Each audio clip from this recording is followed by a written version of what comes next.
Hey everyone, welcome to our home range here in Kananaskis country at the Buffalo Target Shooters Association. Wanted to really have an opportunity to answer a lot of questions that I get over the last couple of years of people asking what I take with me into the backcountry when I go hunting or hiking or scouting or just enjoying the outdoors as it pertains to bear protection. We do live in bear country. Most of Alberta is bear country, so anywhere you can encounter a black bear, grizzly bears especially, where we like to go, it's just close to our house. They can be very dangerous. You could really be fishing, you could be hiking, you could just be enjoying your day anywhere in nature, and you could encounter grizzly bears either on a kill site, if they've actually if they were hunting, actually made a kill site, whether it's an animal that they're protecting as far as cubs are concerned, or if you just startled one and you surprised it and they'll attack out of surprise and fear. So what you want to do is have something on you that you can actually protect yourself with. Now, it doesn't necessarily mean lethal. It could be a non-lethal method, such as bear spray or a bear banger. A lot of times the bear bangers are used to scare them away if you see them at a distance, if they're kind of encroaching on you a little bit. So you could use that to scare them and get them to run away. Bear spray is kind of a last resort if it's really, really close distance, like maybe within 30 feet or 9 meters. And otherwise, kind of as far as lethal options are concerned, you could potentially do something like a 12 gauge. A 12 gauge shotgun is usually the best answer in most situations because you can opt for a warning shot, such as a bird shot or a target load, which is really not going to do anything to a bear unless it's really, really close range, like within 5 feet. It's really just going to anger it and piss it off, and you're not going to want to do that because it can do some damage then, especially. Usually a bird load or a target load loaded in a 12 gauge will give you an opportunity to fire a warning shot into the air to just give it the big bang so it gets scared away, kind of like a bear banger, same idea. And then you're going to have the opportunity to use, potentially, if you'd like, a buckshot or a rifled slug within kind of that lethal range of 50 to 75 to 100 yards. That is a last resort. You never ever want to shoot and kill the animal unless your life is in danger. So the purpose of this video is to demonstrate the different options, kind of the effective range of each one, the spread on the target. We're going to show that as well. We have set up a target behind me at about 25 yards, and you'll see the kind of the different impact points of each of the different rounds. Obviously, we're not going to demonstrate the bear spray today because there's some wind and I really don't want to get it back in my face and rinse my eyes out. But we'll demonstrate how to use the bear spray and in what situations it's most appropriate in. So as you can see here, we have a pen type launcher kit for the bear bangers. This particular one comes with a pen launcher in the middle here in the blue, as well as 2 flares and 3 bear bangers. So these are ones, I think it's a $50 kit that you buy at Cabela's or pretty much Amazon, and then I'll include a link below if you want to get it. It's fairly straightforward, really easy to use. I'll show you how to use it real quick here. So take a little bear banger, you take the little cap off that's in the end. It's like a little plastic protective cap. I think it protects the primer. Unscrew that, screw it onto the pen. You effectively just carry this in your pocket. There's a little clip, you can clip it to your pants for easy access, and you can have your bear spray on here as well. I would recommend it if you're going to have this, that you have this as well in a little holster that comes with it. That's typically the best solution. So that way, if you can have this for longer range deterrence, and you can have this for close range, deterrence when it comes at you, if it ever comes at you. Hopefully not. So we'll show you how to use this a little bit later. That's effectively that guy. So the bear spray itself is good for up to 9 meters in distance. I really wouldn't use it for anything inside 5 or so, just especially in windy conditions. And there's other people at the range, obviously. It comes with a little safety clip here. I'd tear it off really easily. It's not, it basically comes off with probably a half a pound of pull, so it's not really going to impede you. I'd leave it on for safety while you're hiking and then only pull it off if you need it. It's just a little safety pin. Right here is the brand that we use. We get it at Costco. It's pretty cheap. I think it's like 50 bucks for a 2-pack, and it's amazing. And it's tested up to 30 feet, which is really, really good because most guys is, I think most bear spray manufacturers are really good inside 20 feet. So this one's a little bit better than that. So basically, here's the bear spray can. This is the trigger. You pull this off, you point in the right direction that you want to go in, and then you hit it, and it'll shoot out 30 feet. It's quite strong. The one thing that I have mentioned a couple of times you do not want to do is have the wind blowing in your face when you release this, because it will come back at you. That's the whole point of it. Next one that I want to talk about is obviously just a quick crappy target load. We can get it pretty much anywhere. Not to say that Federal is crappy, it's actually some of my favorite ammunition. You'll notice that it's all the different ammo that I use is Federal right now. This one is 2 3/4 70 mil. I believe it's a 1 1/8 ounce shot. Standard target load, nothing crazy to it. Really, it's just supposed to make a big bang as far as bears are concerned. I would not rely on this for any kind of protection whatsoever. Typically what I'll do is a loadout for if I carry a shotgun with me and I have my 12 gauge here, is I'll put this in the chamber. I know most guys do not like to carry a shotgun around with a loaded round in the chamber. As a best practice for me, if I'm in bear country, I do not want to have to chamber around. I do not want to lose that half second, because those bears close that distance so quickly. They are so fast. Just because they're big animals, you do not want to give them a half second or a second of time. If you have enough time to shoulder it, that's about as much time as you'll have if in a close encounter situation. And typically, I wouldn't recommend a shotgun of this length for bear protection. This is my hunting shotgun.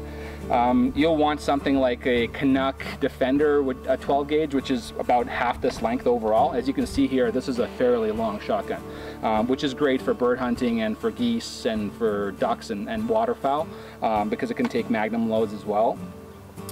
But not really good for bear defense unless you have a lot of distance that you need to cover. So this one in particular, like I said, I'll typically do one of these, the target loads in the chamber, with probably a slug and then a buckshot and a slug, depending on how many I have, if I have my plug in here or not. Otherwise, I'll just do straight up two rifled slugs in the chamber, or 3, however many I can fit, depending on the size. Yeah, so that's basically it. That's kind of the configuration. It's really up to you to figure out what your best loadout for what you're doing that day. The one thing that you want to be careful of is if you're hiking outside of hunting season, you do not want to get caught with the shotgun fully loaded with just birdshot, because what's going to happen is if a CO pulls you over, a conservation officer or a police officer, and they pull you over and they see that you have a shotgun full of birdshot, they're going to say, okay, you're obviously hunting bird, and not a bird hunting season. If it's out of season, if you're like in July or August and you're out hiking in bear country, you want to make sure that you have at least a couple of these rifled slugs or whatever loaded in there, so you can prove, hey, I'm not really hunting bird right now because it's out of season. This is just for protection. A lot of times they're not really going to question you too much, but just in case, you might get the odd guy that kind of gives you the stink eye. So that's pretty much it. On to the next section of the video. We're going to demonstrate each and one of these, minus the bear spray obviously, and then we'll see what the results look like. Okay, we're going to demonstrate here the bear banger with the pen launcher. So right here, as you can tell, is the actual launcher bit. Right now it's in a safe position. If I unclick it back into the slot, I'll be able to pull it back. So as soon as I unclick it and get it to go in the proper chamber into the slot, then it'll be kind of in a firing position and it'll be ready to go. So let's do that real quick. I'll show you how to get it there, and then I'll launch it real quick and you'll see what happens. Basically, what to expect is it's gonna launch this projectile probably about 25-30 yards, and then it's going to explode kind of like a firework. So it's basically like just like a small little piece of firework type material in there. It's the same behavior. So it's supposed to go about 25, 30, 40 yards and then a big bang. So let's go check this out. So right here,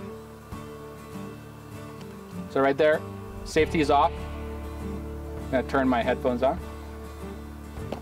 Okay, 3, 2, 1.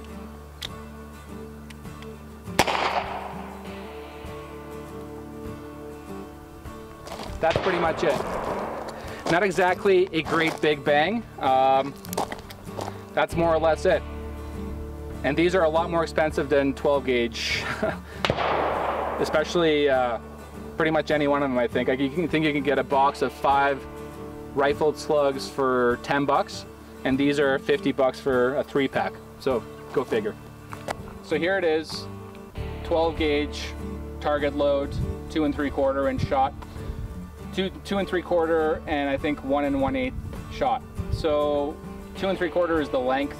Most shotguns will accept 2 3/4. A lot of them will do 3 inch as well. This one takes 3 inch and everything underneath. So it's fairly versatile. I think most of them are like that now. So let's do a quick demonstration on what to expect as far as shooting this. I'm going to shoot at the target, which is about 20 to 25 yards away, and then we'll go and take a look at the spread and see kind of the effectiveness of that kind of a target load.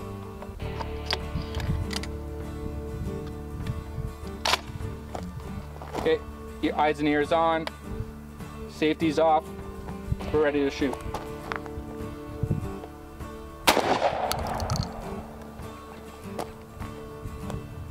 That's basically it. Let's go take a look. So here we are. This is the target that we hit from about 20 to 25 yards. Don't have an exact measurement, doesn't really matter too much. You can see each of these little shots, these little BBs, these little pellets, the spread is quite large, which is great if you're trying to hit a big target, or a small target from far away, like a clay or a clay pigeon or whatever it might be. This is not going to do anything to a bear.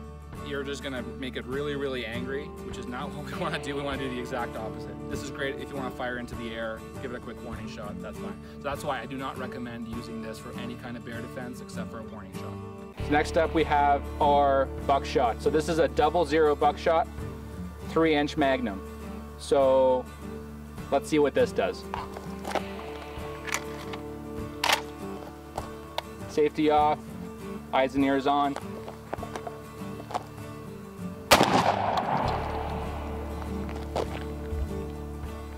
That one definitely had a lot more kick. That was the first time I've ever really shot it in a controlled setting like this.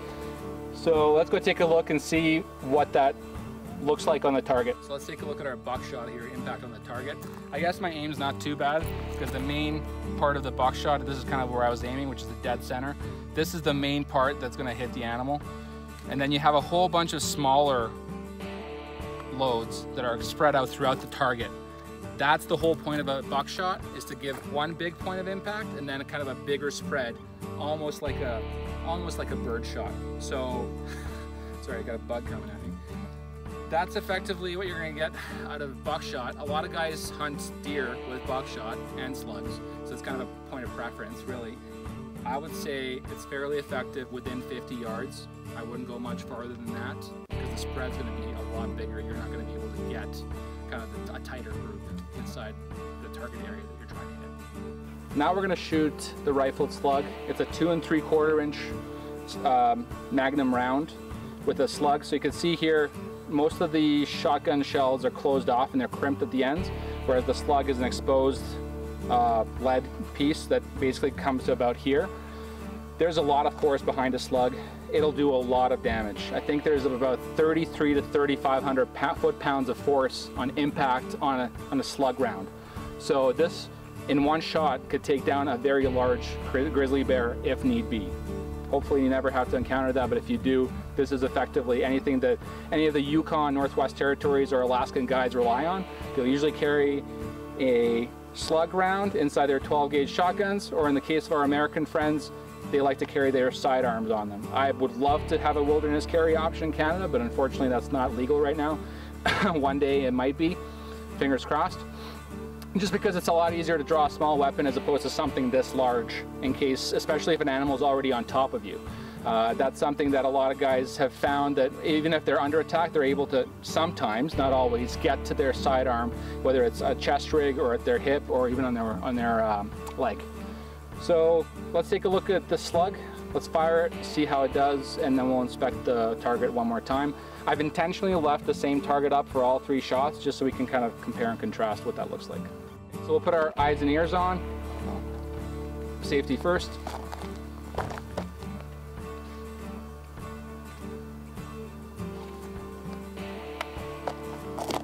Okay, safety's on. Everything's good. I'm gonna load the slug round into here.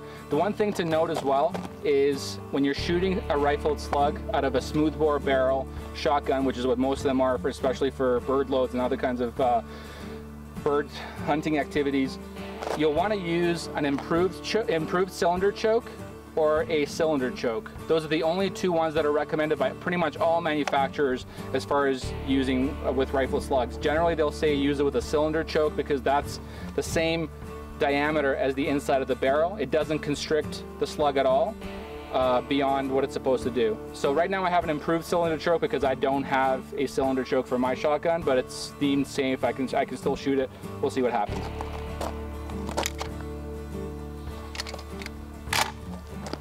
Okay, safety off.